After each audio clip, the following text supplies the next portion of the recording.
많은 사람이 노후를 맞이한다는 것이 아주 복잡하고 머리 아픈 일이라고 늘 생각합니다. 자식의 효도에 기대야 하고 배우자의 보살핌이 있어야 하며 국가의 제도적 보장이 뒷받침되어야 한다고 믿지요. 하지만 현실은 매번 차갑게 증명하곤 합니다. 결국 남에게 의지하는 것보다 나 자신을 믿는 것이 최선이라는 사실을요. 오늘 이야기의 주인공은 76살의 한 노인입니다. 그는 벌써 8년째 홀로 생활하고 있습니다. 곁을 지켜줄 아내도 없고 자식들은 제각기 가정을 꾸려 떠났죠. 하지만 그는 사람들이 상상하는 것처럼 외롭고 비참하게 한숨만 내쉬며 살지 않습니다. 오히려 지난 세월을 돌이켜보며 그는 또래의 그 누구보다도 단단하고 자유로운 삶을 살고 있다고 자부합니다. 남들이 노후라는 두 글자 앞에서 전전긍긍할 때 그는 이미 그 해답을 일상의 풍경으로 만들어냈기 때문입니다. 그는 노후 준비가 사실 아주 간단하다고 말합니다. 그 비결은 딱 두 가지뿐이라고요. 오늘은 76의 박상준 어르신이 8년간의 독거 생활을 통해 깨달은 자식에게 기대지 않고도 품격 있고 평온하게 노후를 보내는 마음법을 들려드리려 합니다. 끝까지 듣고 나면 여러분도 충분히 할 수 있다는 용기를 얻으실 겁니다. 노후라고 하면 많은 사람이 습관적으로 나중 일이라고 치부하곤 합니다. 은퇴 후에나 천천히 준비하면 될 일이라고 말이죠. 젊을 때는 돈 벌기 바쁘고 가정을 이룬 뒤에는 자식 뒷바라지 하느라 정작 자신이 늙었을 때 어떻게 살아야 할지 깊이 고민해 볼 겨를이 없습니다. 제 이름은 박상준, 올해로 76입니다. 8년 전 아내가 세상을 떠나던 그날 전까지는 저 역시 노후라는 두 글자가 이토록 무겁게 다가올 줄 몰랐습니다. 아내와 결혼해서 40년을 함께 살았습니다. 아내는 전형적인 현모양처였고 살림 솜씨도 야무져서 집안의 크고 작은 일에 제가 신경 쓸 일이 전혀 없게 해주었습니다. 젊은 시절엔 형편이 넉넉지 않아 둘이서 아끼고 또 아끼며 살았죠. 겨우 자식들 다 키워 시집장가 보내고 저도 은퇴를 해서 이제 좀 평온하게 여생을 보내나 싶었는데 아내에게 암이 찾아왔습니다. 3년을 채 버티지 못하더군요. 아내가 떠나던 날 제 머릿속은 웅 하는 소리와 함께 하얘졌습니다. 하늘이 무너지는 것 같았죠. 그 뒤로 집안은 순식간에 텅 비어버렸습니다. 방셋의 거실 하나인 널찍한 아파트에 오직 저 혼자 남겨졌습니다. 주방 냉장고에는 아내가 미리 빚어 넣어둔 냉동만두가 그대로 있었고 옷장 안에는 아내의 손길로 정성껏 개어놓은 옷들이 가지런히 놓여 있었습니다. 베란다에 아내가 키우던 허브와 화초들은 주인 잃은 슬픔의 잎이 다 말라가고 있었죠. 아내가 살아생전 저는 세탁기 버튼 하나 눌러본 적이 없었습니다. 처음으로 혼자 빨래를 해보겠다고 반나절을 낑낑대며 씨름했지만 결국 하얀 와이셔츠는 다른 옷물에 들어 얼룩덜룩해졌습니다. 그 옷을 바라보며 베란다에 서서 한참을 울었습니다. 가슴 한구석이 아리다 못해 쓰라렸습니다. 그때 깨달았습니다. 제가 아내에게 얼마나 길들여진 채 안일하게 살아왔는지를요. 아내가 곁에 있을 때는 그 모든 보살핌이 당연한 것인 줄만 알았습니다. 아내가 떠나고 나서야 알게 되었죠. 아내가 날 돌봐주어야 할 태생적인 의무가 있었던 게 아니라 나를 아끼는 마음으로 기꺼이 자신을 내어주었다는 것을요. 하지만 사람은 떠났고 남은 길은 오롯이 제 몫이었습니다. 친구들은 어서 마음을 추스르라고 권했고 자식들도 돌아가며 저를 모시겠다고 말했습니다. 하지만 제 마음은 확고했습니다. 노후라는 건 결국 내 문제이고 누군가 대신해 주기를 기다려서는 안 된다는 사실을요. 그때 제 나이 68이었습니다. 거울 속에 저를 가만히 들여다보았습니다. 머리는 하얗게 찼고 어깨는 굽어 있었습니다. 그때 처음으로 두렵다는 말이 입 밖으로 나왔습니다. 늙는 것이 두렵고 병드는 것이 무서웠습니다. 스스로를 돌보지 못해 결국 누군가에게 짐이 될까 봐 겁이 났습니다. 하지만 두려워한다고 달라지는 건 없었습니다. 마주해야만 했죠. 그래서 아내가 떠나던 그해 저는 처음으로 진지하게 고민했습니다. 앞으로 남은 노년의 길을 나 스스로 어떻게 걸어갈 것인가를 말입니다. 아내가 떠난 지 얼마 되지 않아 자식들이 차례로 찾아와 저를 설득하기 시작했습니다. 아버지, 혼자 계시는 거 마음이 안 놓여요. 집은 이렇게 넓은데 혼자 계시면 얼마나 쓸쓸하시겠어요. 라며 말이죠. 결국 결론은 저희 집에 와서 당분간 지내세요. 라는 것이었습니다. 저도 압니다. 자식들이 진심으로 효도를 하고 싶어 한다는 거요. 그 마음까지 부정하는 건 아닙니다. 하지만 아버지를 모시는 일이란 게 말처럼 쉬운 게 아닙니다. 큰아들은 정직한 사람입니다. 평생 성실히 직장 생활을 해서 보너스랑 대출을 합쳐 겨우 서울 시내에 오래된 아파트를 한 채 마련했죠. 며느리는 겉으로는 늘 상냥하고 저를 볼 때마다 웃으며 반겨줍니다. 하지만 그 웃음 뒤에 어떤 마음이 숨어 있는지 저는 압니다. 예전에 저희가 맞벌이하던 자식들 애를 봐주지도 못했고 금전적으로 넉넉히 보태주지도 못했습니다. 며느리는 입 밖으로 내색하진 않지만 속으로는 서운함이 남아있겠지요. 요즘은 손주들이 커서 돈 들어갈 때도 많고 며느리도 밖에서 일하는데 퇴근하고 돌아와 시아버지 수발까지 들 기운이 어디 있겠습니까? 그 집에 가서 밥을 먹어보면 느껴집니다.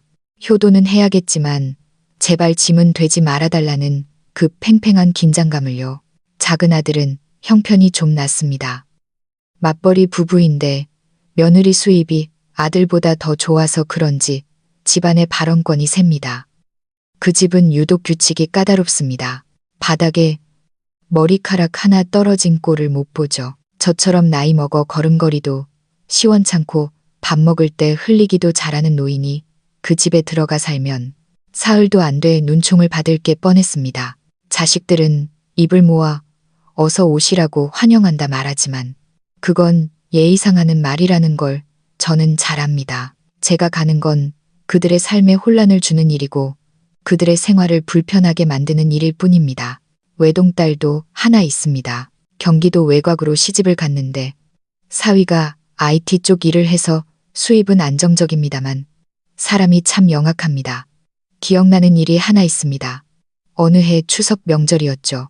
온 가족이 모여 식사를 하는데 사위가 계산할 때가 되니 화장실 간다며 자리를 피하더군요. 결국 밥값은 아내와 제가 미리 준 돈으로 큰아들이 냈습니다. 그날 식사 자리에서 저는 똑똑히 보았습니다. 사위는 저희 집안일에 관심이 없다는 것을요. 겉으로는 효자인 척하지만 속으로는 주판알 튕기기 바쁩니다. 나중에 제 짐작이 맞았다는 걸 알게 됐죠. 본가 부모님께는 명절마다 비싼 선물을 챙겨보내면서도 저희 쪽엔 인색하기 짝이 없었습니다. 딸아이는 아빠 걱정 마.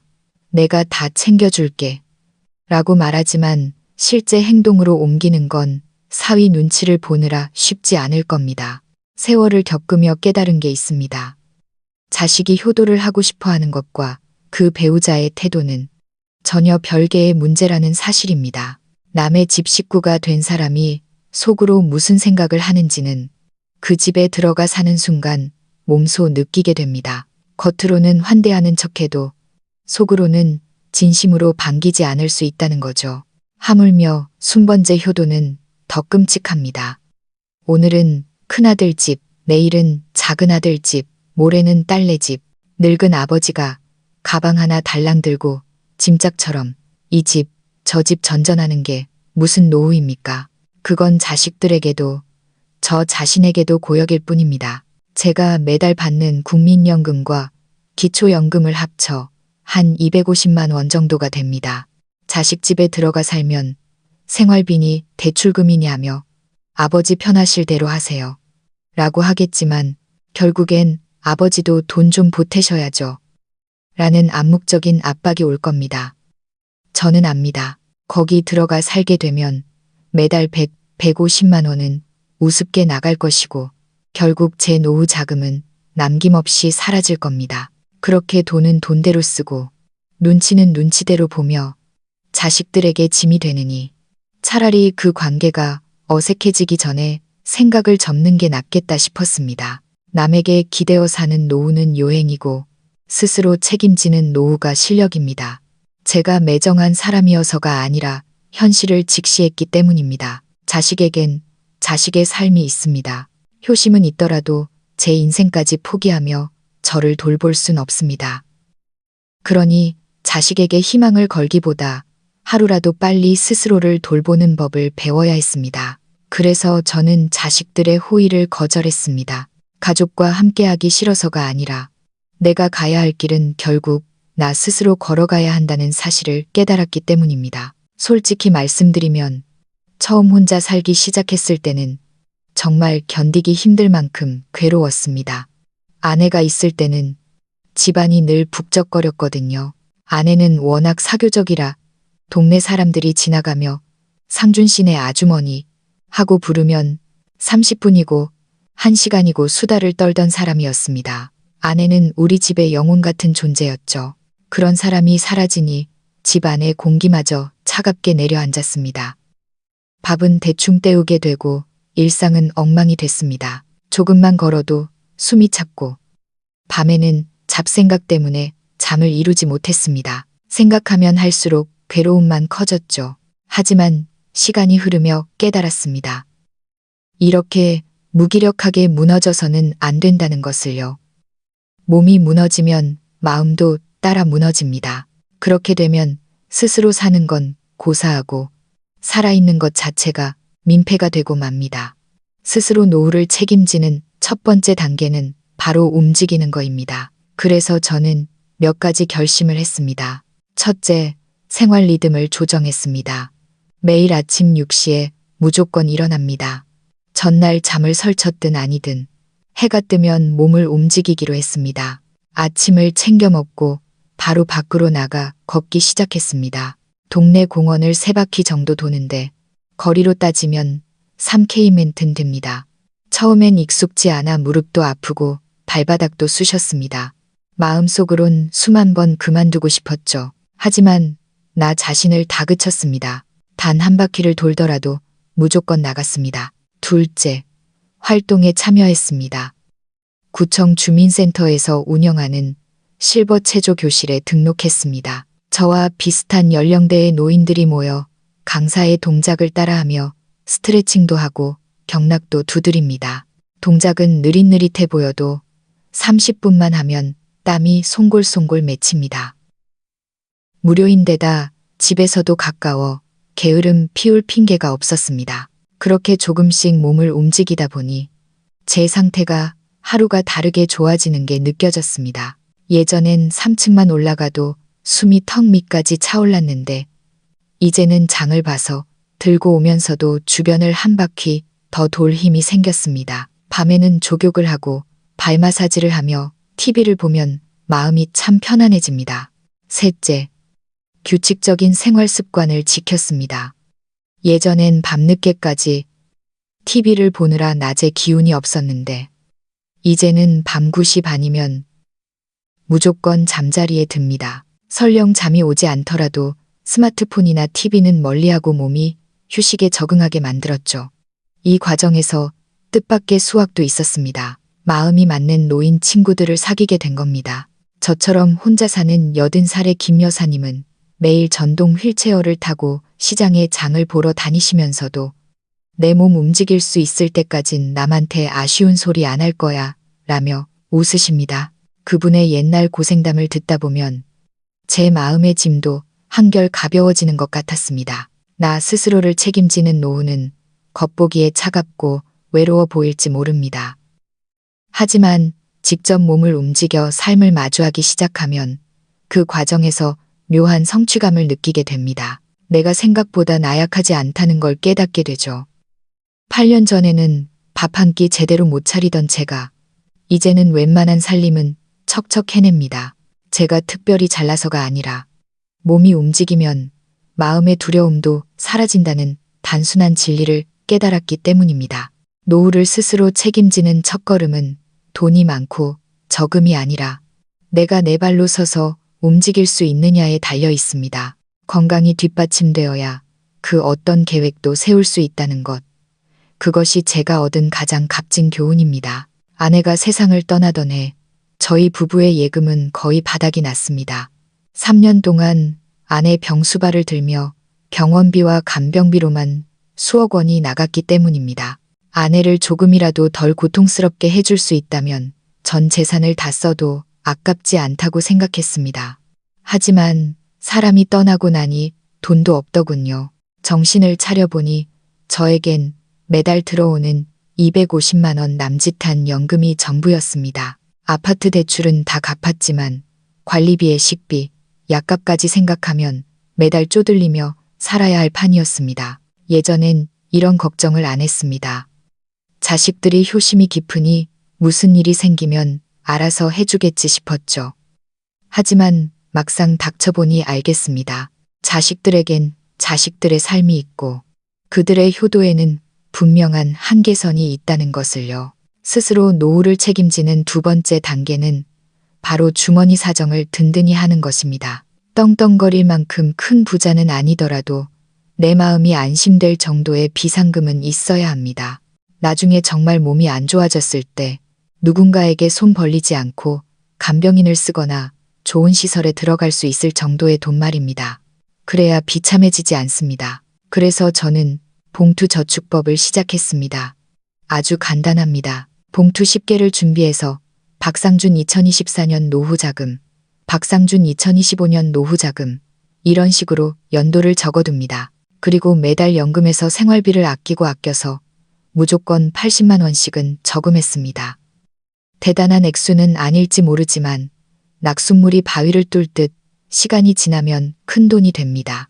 주변에선 수익률 좋은 펀드나 연금보험을 들라고 권하기도 했지만 저는 언제든 쓸 수 있는 현금을 쥐고 있고 싶었습니다. 일은 80이 넘었을 때 가장 서러운 건 돈 한 푼 쓸 때마다 누군가의 눈치를 보거나 허락을 받아야 하는 무력감이기 때문입니다.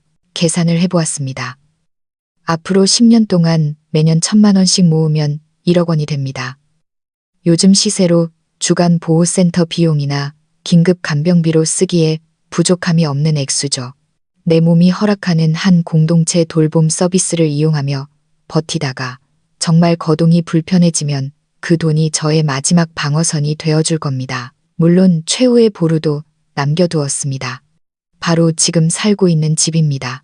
오래된 아파트지만 제 명의로 된 집이 있으니 정안되면 주택연금을 신청하거나 집을 팔아 실버타운에 들어갈 자금을 마련할 수도 있겠죠. 자식들에게 손 벌릴 생각은 추호도 없습니다. 제 스스로가 누군가의 짐이 되는 일만큼은 막고 싶으니까요. 이런 계획들을 머릿속에 정리하고 나니 마음이 한결 가벼워졌습니다. 매달 받는 250만 원, 조금씩 아껴서 10년 뒤에 남길 것은 단순한 돈 뭉치가 아니라 제 말년의 당당함입니다.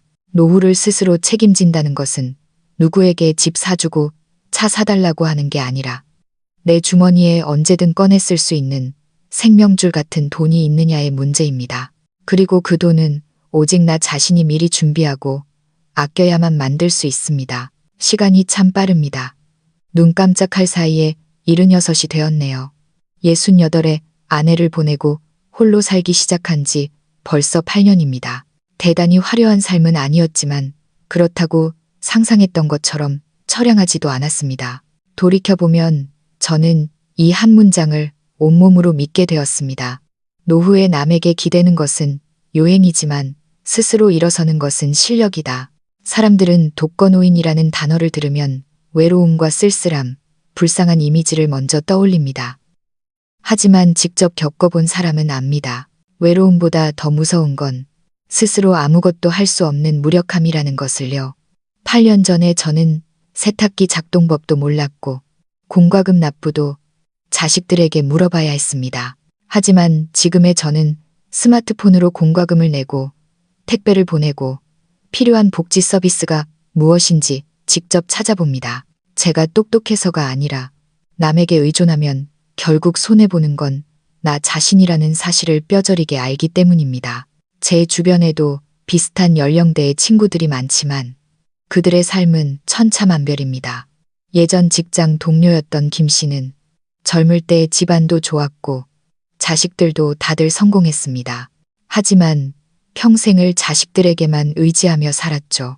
아내가 죽고 나니 큰딸네 집으로 들어갔는데 사위 눈치를 보느라 밥도 제대로 못 먹고 손주들은 할아버지가 귀찮다고 피한답니다.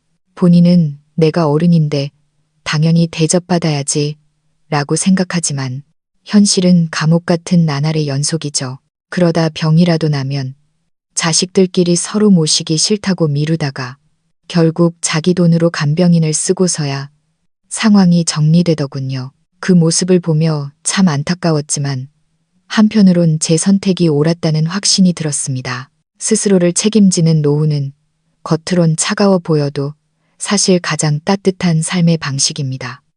자식들에게 짐이 되지 않으니 자식들도 저를 원망하지 않습니다. 제 손에 돈이 있고 내 몸을 내가 움직일 수 있으니 내가 먹고 싶은 것, 먹고 가고 싶은 곳에 갑니다.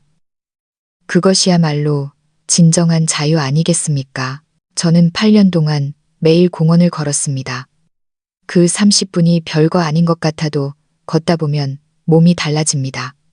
무릎 통증도 사라지고 잠도 잘 옵니다. 정신이 맑아지니 세상을 보는 눈도 달라졌죠. 이제 주민센터는 제 두 번째 집입니다. 거기서 포크댄스도 배우고 또래 친구들도 많이 사귀었습니다. 우리는 같이 봉사활동도 다니며 우리보다 더 어렵고 거동이 불편한 어르신들을 돕습니다. 제가 남을 돕는 게 무슨 대단한 희생이라도 하는 걸까요? 아닙니다. 사실 저 자신을 위한 일입니다. 나보다 더 힘든 처지의 노인들을 보며 내가 스스로 움직일 수 있는 게 얼마나 큰 복인가를 매일 되새깁니다. 남을 도울 힘이 있다는 것 자체가 제가 살아있다는 증거니까요. 어떤 이들은 묻습니다. 자식들은요? 아버지가 너무 독립적으로 사니까 서운해하거나 멀어지진 않나요? 저는 웃으며 대답합니다.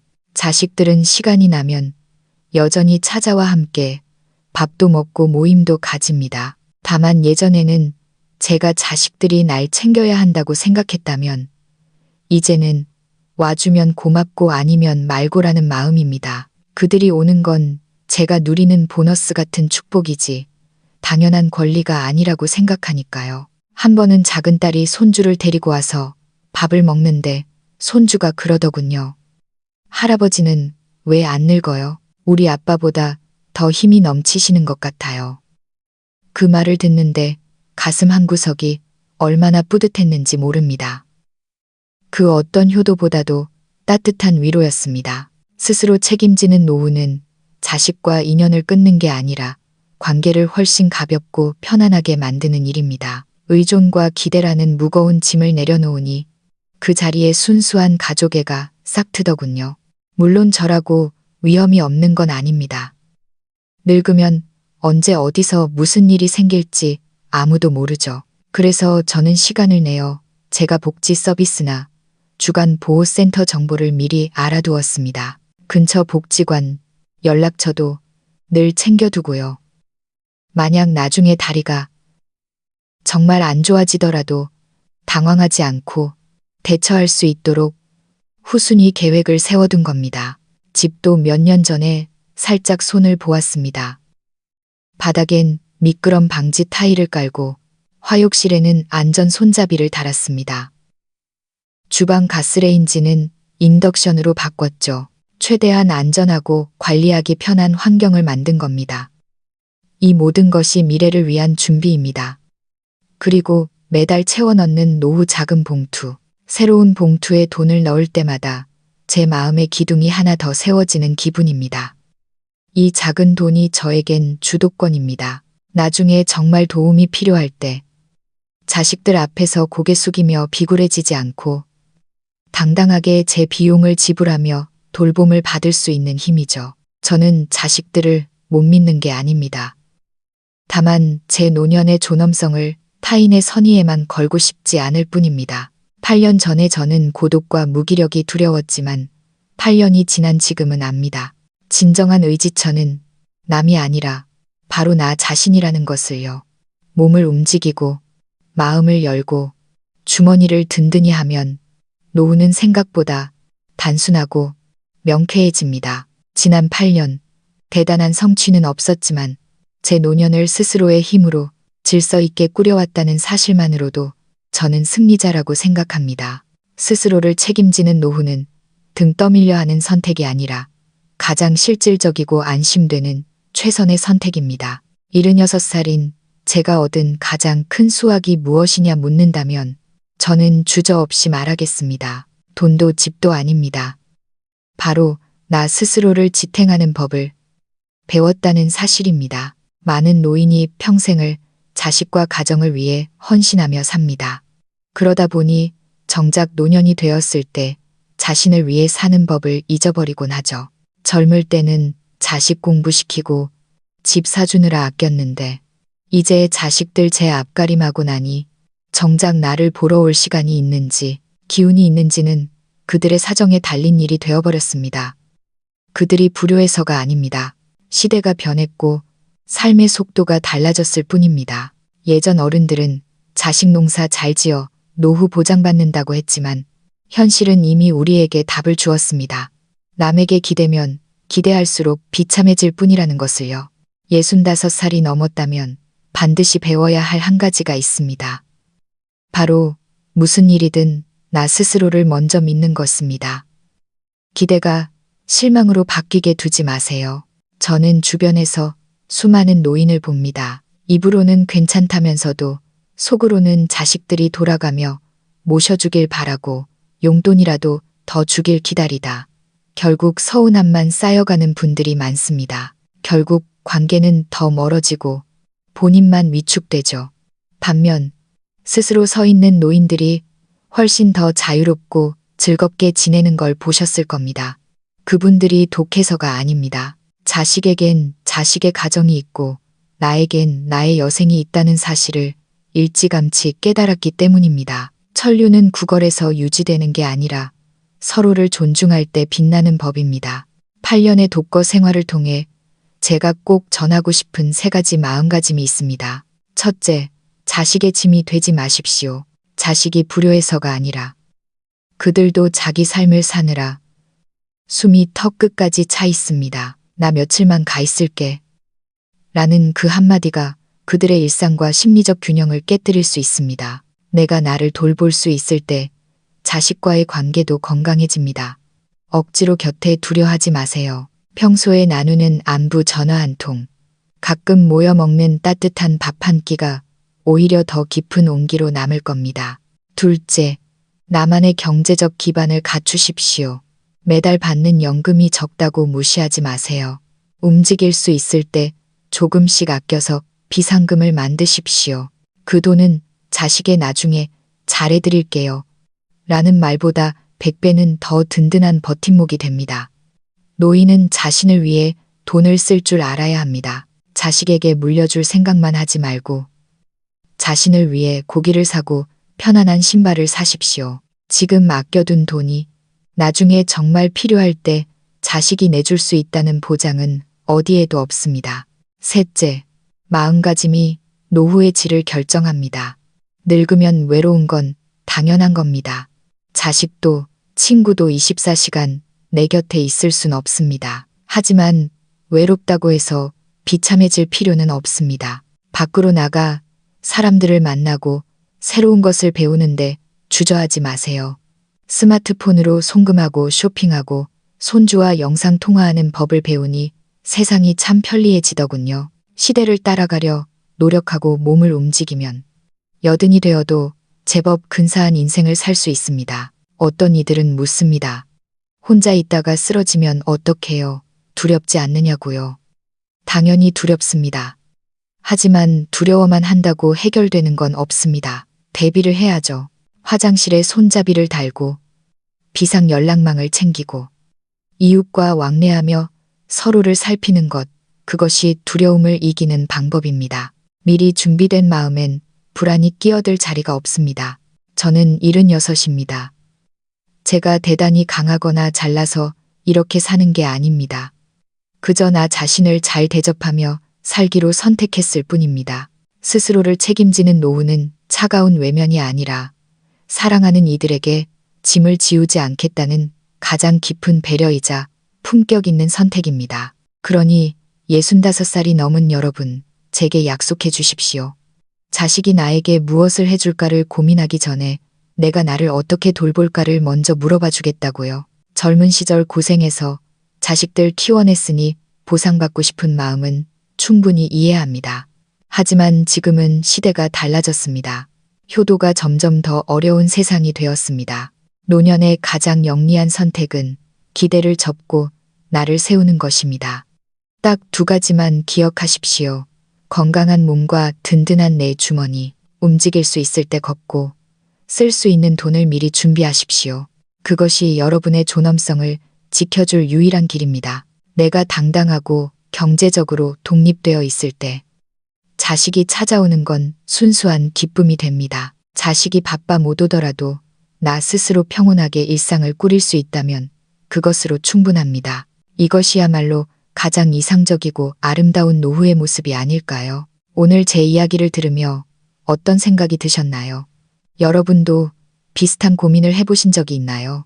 자식에게 의지하고 싶지만 한편으론 미안하고 불안했던 마음, 혹은 홀로 서기를 결심했지만 막막했던 순간들이 있으셨을 겁니다. 여러분은 지금 노후를 어떻게 준비하고 계신가요? 스스로 책임지는 노년이 정말 자식에게 기대는 것보다 낫다고 생각하시나요? 아니면 가족의 정을 나누며 함께 사는 더 좋은 방법이 있다고 보시나요? 여러분의 소중한 경험과 생각을 아래에 들려주세요. 여러분의 한마디가 누군가에게는 미래를 설계하는 큰 힘이 될 수 있습니다. 오늘 이야기가 도움이 되셨다면 구독과 공유로 더 많은 이에게 전해주십시오. 나 스스로를 책임지는 법에 대한 여러분의 진솔한 이야기를 기다리겠습니다. 다음에도 더 깊이 있고 따뜻한 이야기로 찾아뵙겠습니다. 감사합니다.